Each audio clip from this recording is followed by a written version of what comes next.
Hello everyone, I'm Meteorologist Charlie Ironmonger. Thank you so much for joining me today for your 11 a.m. news and weather update from the First Alert Desk. Now we've got news out of ECU where police are investigating a fondling incident. An ECU alert sent out this morning says that all three reports of the fondling happened between 2 a.m. and 2:30 a.m. Sunday in Clement Hall. Police say the suspect asked two of the victims for hugs in the hallway before fondling them. The suspect walked by a third victim and fondled them when they were not looking, according to police. Now, police believe the suspect does not live at Clement Hall and likely followed residents into the building. An investigation is underway. If you have any further information, you're asked to call ECU Police at 252-328-6787, or you can contact them through the Live Safe app. Now we want to turn our attention to the ongoing war in Gaza, where Secretary of State Marco Rubio recently met with Israeli Prime Minister Benjamin Netanyahu and now heads to Qatar for more on potential peace talks. NBC's Matt Bradley has more from Tel Aviv. Well, we're seeing a very, very interesting and tense moment here between Israel and the United States and Israel and the rest of the Middle East. Right now, Marco Rubio, the American Secretary of State, is in Israel here speaking with Prime Minister Benjamin Netanyahu. He actually has several meetings that are set up with top leadership here in Israel. And it comes again at a critical moment just after the Israelis fired a fatal shot against the Qatari negotiating team in Doha, Qatar last week. That has caused massive condemnation from throughout the Middle East against Israel. And it comes as the Israeli military is preparing for operations in Gaza City, which is they've been preparing. They've been kind of massaging the ground there for the past several weeks. Now it looks as though, according to Israeli media, they're preparing an incursion into Gaza City, where so far hundreds of thousands of Palestinians are still thought to be held, are still thought to be living, defying calls by the Israelis for them to evacuate to more humanitarian areas like the Al-Mawasi area. It's also a critical moment because Israelis are worried, especially family members of those remaining hostages, that those remaining hostages are being held in Gaza City. So it is a very tense moment with the Qataris now demanding that the rest of the Arab and Islamic worlds in a summit today condemn Israel and punish it. They're saying that they want to see, it sounds like, some of these normalization deals between Arab and Islamic states with Israel to be scuttled. But at the same time, Israel, despite all of these calls and condemnations, is pushing forward with an operation that is likely to inspire even more global protests. Matt Bradley, NBC News, Tel Aviv.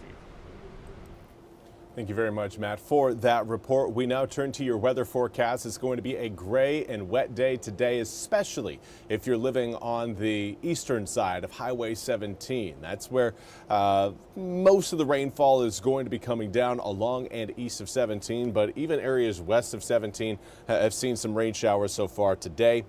Sunshine could be possible at times, but again, calling for a mostly cloudy day. As I say that, I can actually see a few sun breaks outside our window. In fact, here, let's take a quick look over what we're seeing in Washington right now. Again, a brief little break of sunshine. You can still see, again, there's rainfall trying to dry up on the parking lot there next to Stewart Parkway, but up overhead, those are blue skies. Those are blue skies. So again, we could end up seeing maybe a few sun breaks at times today, but plan on, again, more cloud cover than blue skies. As far as rain showers go, the heaviest rain right now coming down over the northern Outer Banks, essentially from around Rodanthe, extending up towards kind of around Manteo, at least the southern end of Manteo there. As far as, again, your Washington can, there's another look at that sunshine. 70-degree air temperature comes with a northerly breeze at 13 miles an hour. Winds are going to be breezy today. It's going to help keep air temperatures generally in the low to mid 70s, which right now most of us are in the upper 60s to low 70s.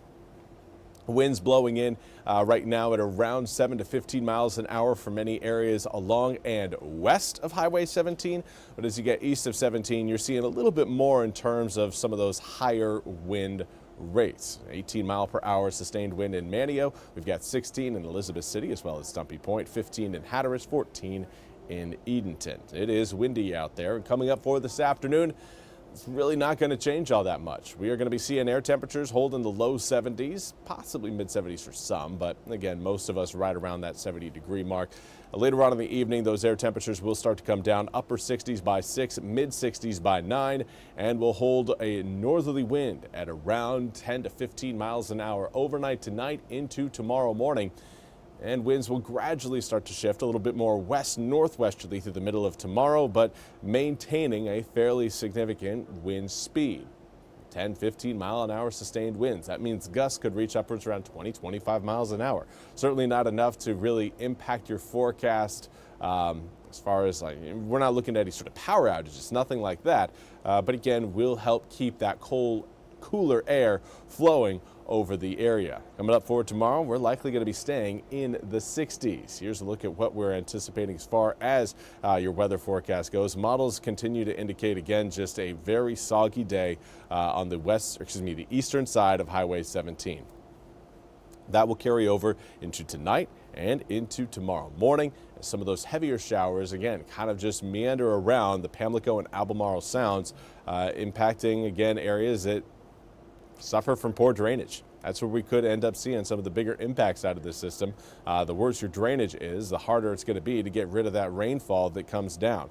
And that rain is going to stick with us again through Tuesday. This isn't just a one-shot wonder. We've got another round, well, the same rounds of rain. It's the same system coming in again tomorrow. By Wednesday, that area of low pressure that's going to be causing all of that rain will hopefully be lifting far enough northward to take some of that rain away from the east. Now, we will still have some rain showers coming in on Wednesday, but a little bit more sparse than what we're going to see for today, tonight, and tomorrow.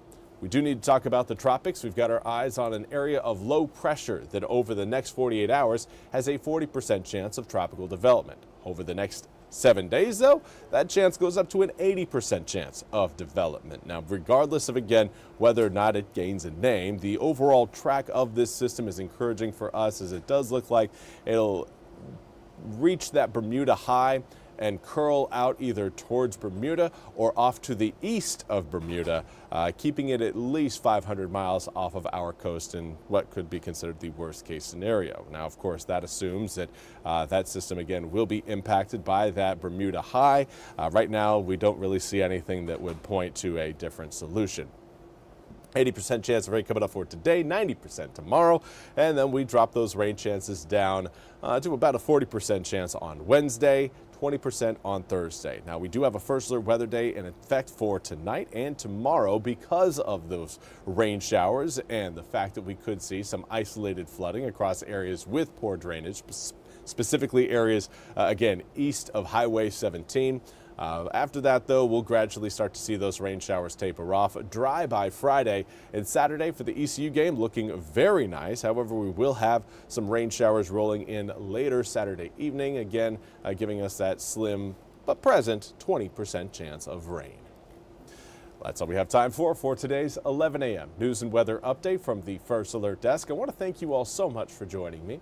We'll be back with more news and weather coming up at the top of the hour. Until then, hope you all have a fantastic day.